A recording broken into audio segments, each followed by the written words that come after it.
Morning बच्चों। साझेदारी फर्मों का लेखांकन आधारभूत सिद्धांतों के अंतर्गत हम प्रश्नों को सॉल्व कर रहे थे। पहले हम आहरण पर ब्याज की गणना के सवाल बना चुके हैं। आज हम आहरण पर ब्याज की गणना करेंगे और लाभ हानि नियोजन खाता भी बनाएंगे। तो बच्चों प्रश्न ले लेते हैं। योगेश एवं संतोष 3:2 के अनुपात में साझेदार है। उनकी पूंजी क्रमशः ₹40,000 और 30,000 है। योगेश ₹3,000 वेतन पाने का अधिकारी है। पूंजी पर 5% वार्षिक की दर से ब्याज दिया जाता है तथा आहरण पर 5% वार्षिक की दर से ब्याज लगाया जाता है। साझेदारों के आहरण निम्न प्रकार थे। बच्चों यहाँ पर योगेश है और संतोष है जिनकी तिथि दी हुई है और रकम दिया हुआ है। वेतन पूंजी पर ब्याज आहरण तथा आहरण पर ब्याज का लेखा करने के पूर्व 31 दिसंबर 2007 को समाप्त होने वाले वर्ष का लाभ ₹18,000 था। आहरण पर ब्याज गुणनफल रीति द्वारा निकालते हुए लाभ हानि नियोजन खाता बनाइए। तो बच्चों यहाँ पर आहरण पर ब्याज की गणना जो है वो हम गुणनफल रीति के माध्यम से निकालेंगे। तो बच्चों सबसे पहले हम गणना कर लेते हैं आहरण पर ब्याज की। सबसे पहले हम ऊपर में लिखेंगे आहरण पर ब्याज की गणना। सबसे पहले 2 साझेदार है तो पहले योगेश का कर लेते हैं। तिथि प्रश्न में दी हुई है 1 फरवरी। बच्चों 1 फरवरी से 31 दिसंबर जब हम गिनते हैं तो हमारा आता है 11 माह। देख लेते हैं फरवरी, मार्च, अप्रैल, मई, जून, जुलाई, अगस्त, सितंबर, अक्टूबर, नवंबर, दिसंबर। इस प्रकार से ये 11 माह आता है। प्रश्न में हमको 1 फरवरी डेट दिया है और 600 रुपये दिया हुआ है। गणना करने से 1 फरवरी से 31 दिसंबर हमारे पास आता है 11 माह। तो बच्चों रकम और अवधि जो है वो गुणा हो जाएगा। तो 600 से 11 को करेंगे तो हमारा गुणनफल निकल जाएगा 6,600। इसी प्रकार से अगला तिथि जो दिया है वो है 1 अप्रैल और राशि दी हुई है हमारे पास 1,000। तो अप्रैल से दिसंबर गिन लेते हैं बच्चों। अप्रैल, मई, जून, जुलाई, अगस्त, सितंबर, अक्टूबर, नवंबर, दिसंबर, 9 माह आएगा। रकम को अवधि से गुणा करेंगे तो हमारा आ जाएगा यहाँ पर 9,000 रुपये। इसी प्रकार से 1 अक्टूबर दिया है और 1200 रकम दिया हुआ है। यहाँ पर हम गणना कर लेते हैं अवधि अक्टूबर, नवंबर, दिसंबर। बच्चों 3 माह आएगा। 1200 को 3 से गुणा करेंगे तो हमारा 3600 आ जाएगा। अब बच्चों ये तीनों रकम जो दी हुई है हमारी इसको हम ऐड कर लेंगे तो हमारे पास राशि आ जाएगी गुणनफल की 19,200 रुपये। बच्चों गुणनफल रीति से ब्याज की गणना करनी है तो इसका फॉर्मूला होता है ब्याज बराबर गुणनफल का योग गुणा दर बटे 100 गुणा 12। हमारी गुणनफल की राशि है 19,200 रुपये। 19,200 और प्रश्न में दिया है 5% तो हो जाएगा 5/100 गुणा नीचे में रहेगा 12। नीचे में रहेगा 12। इसको सॉल्व करेंगे तो हमारा आ जाएगा 80 रुपये। तो बच्चों योगेश के आहरण पर ब्याज की गणना की राशि जो है वो निकल जाएगी हमारे पास 80 रुपये।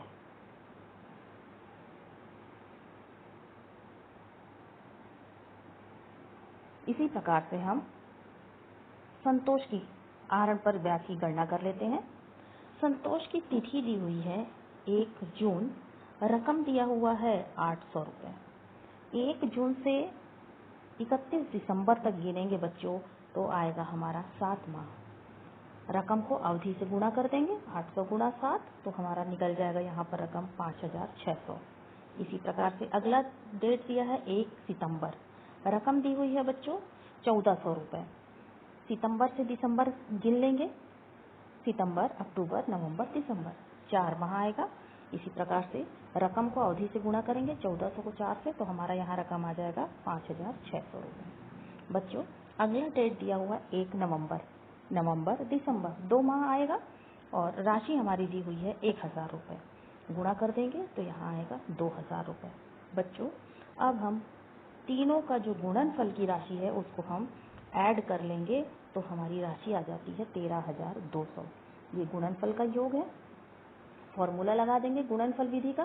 ब्याज बराबर गुणनफल का योग गुणा दर बटे 100 गुणा 12।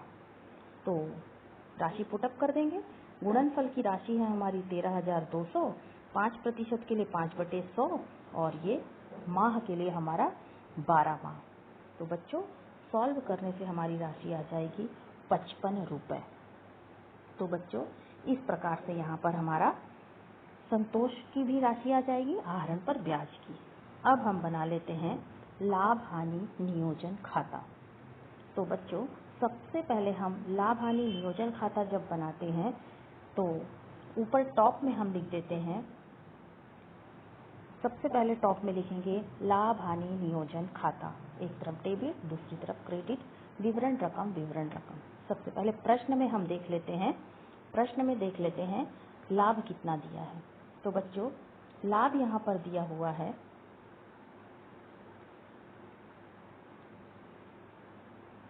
यहाँ पर हमारे पास वर्ष का लाभ दिया हुआ है 18,000 रुपये।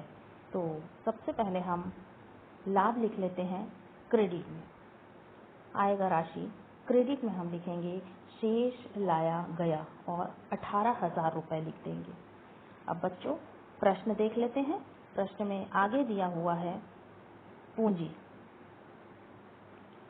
पूंजी की राशि दी हुई है हमारे पास 40,000 रुपये, 30,000 रुपये और ब्याज दिया हुआ है हमारे पास 5%। इस प्रकार से हम वर्किंग नोट में आ जाते हैं और वर्किंग नोट में इसको सॉल्व कर लेते हैं।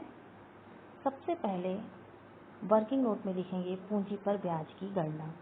योगेश की राशि है बच्चों 40,000 रुपये और 5% हमको निकालना है तो राशि आ जाएगी 2,000 रुपये।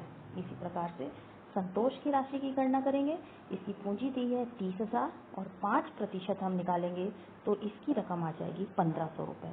बच्चों पूंजी पर ब्याज जो है डेबिट में लिखते हैं पूंजी पर ब्याज खाते से। संतोष की राशि हमारे पास आई है 2,000, योगेश की राशि जो है वो 2,000 है और संतोष की जो राशि है वो 1,500 रुपये।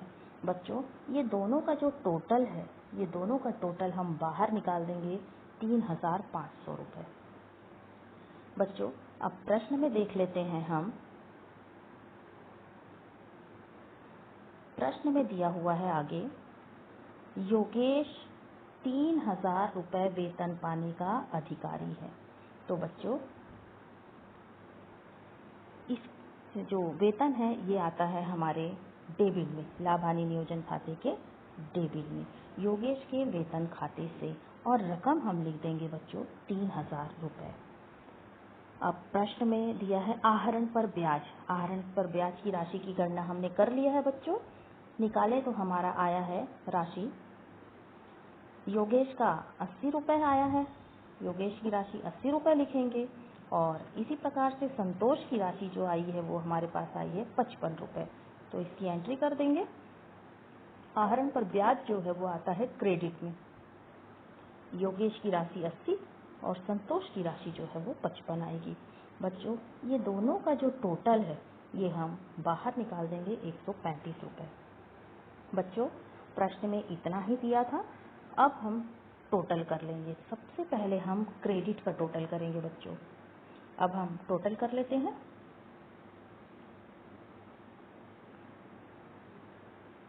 बच्चों टोटल करेंगे तो हमारी राशि आ जाती है 18,135 रुपये। अब क्रेडिट के टोटल में से डेबिट को घटाएंगे तो वर्किंग नोट में आ जाते हैं हम लाभ हानि की गणना। क्रेडिट का टोटल है 18,135 रुपये और डेबिट में हमारा घटेगा 3,500 और 3,000 यानी कि 6,500 रुपये घटाएंगे बच्चों तो हमारी राशि आ जाएगी 11,635 रुपये लाभ। इसको हम एंट्री कर देंगे लाभ हानि खाते से और राशि लिख देंगे 11,635 रुपये। बच्चों यहाँ लाभ हानि खाते से लिखे हैं, यहाँ पर हम पूंजी खाते से भी लिख सकते हैं। अब ये जो राशि आई है बच्चों इसको दोनों साझेदार जो हैं वो बांटेंगे। ये दोनों साझेदार किस अनुपात में बांटेंगे इसके लिए प्रश्न देख लेते हैं हम। प्रश्न में हमारा अनुपात दिया हुआ है, अनुपात दिया हुआ है 3:2। तो बच्चों वर्किंग नोट में हम इस लाभ को 3:2 के अनुपात में गणना कर लेते हैं। 3:2 को हम टोटल निकालेंगे तो आएगा कुल भाग 5। योगेश की गणना कर लेते हैं। योगेश की राशि जो आएगी 11,635 है और इसका भाग जो है वो है 3/5, तो राशि जो है आएगी 6,981 रुपये। इसी प्रकार से संतोष की राशि की गणना करेंगे। लाभ की राशि है 11,635 और इसका भाग है 2/5, तो बच्चों इसका रकम आएगा 4,654 रुपये। तो बच्चों हम डेबिट में इसकी राशि की एंट्री कर लेंगे। योगेश की राशि हम लिख देंगे 6,981 और संतोष की राशि हम लिख देंगे 4,654 रुपये। बच्चों ये दोनों का टोटल करने से हमारा जो राशि है वो 11,635 ही आएगा। अब हम बच्चों पूरे का टोटल कर लेते हैं। जब डेबिट का तीनों टोटल करेंगे तो हमारी राशि जो आएगी वो क्रेडिट के टोटल के बराबर आ जाती है। तो यहाँ पर हमारा लाभ हानि नियोजन खाता जो है वो बच्चों बन जाएगा। और इस प्रकार से इस प्रश्न में हमको बोला गया था आहरण पर ब्याज की गणना करना और लाभ हानि नियोजन खाता बनाना। आई होप आपको समझ में आ गया होगा। बच्चों आगे हम टॉपिक देखेंगे भिन्न भिन्न चरणों में लाभ का वितरण, distribution of profit in different phases. तो इसका प्रश्न सॉल्व कर लेते हैं हम।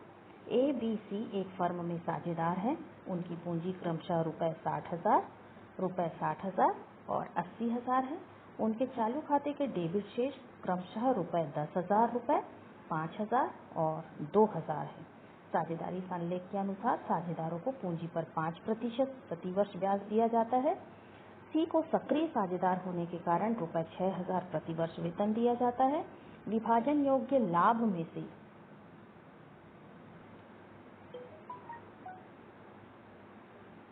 पहला दिया है प्रथम ₹20,000 पूंजी के अनुपात में बांटना है। अगले 30,000 5:3:2 के अनुपात में बांटना है और शेष लाभ साझेदारों को बराबर बांटा जाएगा। वर्ष का लाभ सभी समायोजनों के पूर्व रुपए 1,56,000 था। लाभ हानि समायोजन खाता एवं समायोजित लाभ के लिए आवश्यक जर्नल कीजिए। तो बच्चों सबसे पहले हम यहाँ पर बनाएंगे लाभ हानि नियोजन खाता। हेडिंग डाल देंगे, एक तरफ डेबिट दूसरी तरफ क्रेडिट, विवरण रकम। सबसे पहले बच्चों लाभ लिखेंगे हम। प्रश्न में लाभ की राशि दी हुई है। समायोजन के पूर्व 1,56,000 रुपये था। तो बच्चों सबसे पहले हम लिख देंगे क्रेडिट में शेष लाया गया 1,56,000 रुपये। अब प्रश्न में आ जाते हैं। प्रश्न में देखते हैं पूंजी दी हुई है साझेदारों की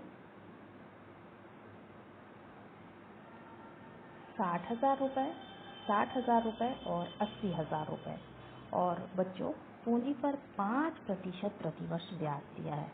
तो हम आ जाते हैं वर्किंग नोट में और वर्किंग नोट में सबसे पहले हम करेंगे पूंजी पर ब्याज की गणना। ए की पूंजी थी 60,000 का 5% आएगा बच्चों 3,000। बी की भी पूंजी 60,000 है, इसका भी आएगा 3,000। सी की पूंजी है 80,000, 5% आएगा 4,000 रुपये। तो सबसे पहले हम पूंजी पर ब्याज लाभ हानि नियोजन खाते के डेबिट में आता है, इसलिए डेबिट में लिखेंगे पूंजी पर ब्याज खाते से ए की राशि लिखेंगे हम 3,000, बी की राशि 3,000 और सी की राशि 4,000 रुपये। बच्चों ये तीनों का टोटल राशि जो है हम बाहर निकाल देंगे 10,000 रुपये। अब प्रश्न में आ जाते हैं और प्रश्न में हम देखते हैं दिया हुआ है साझेदारों का वेतन।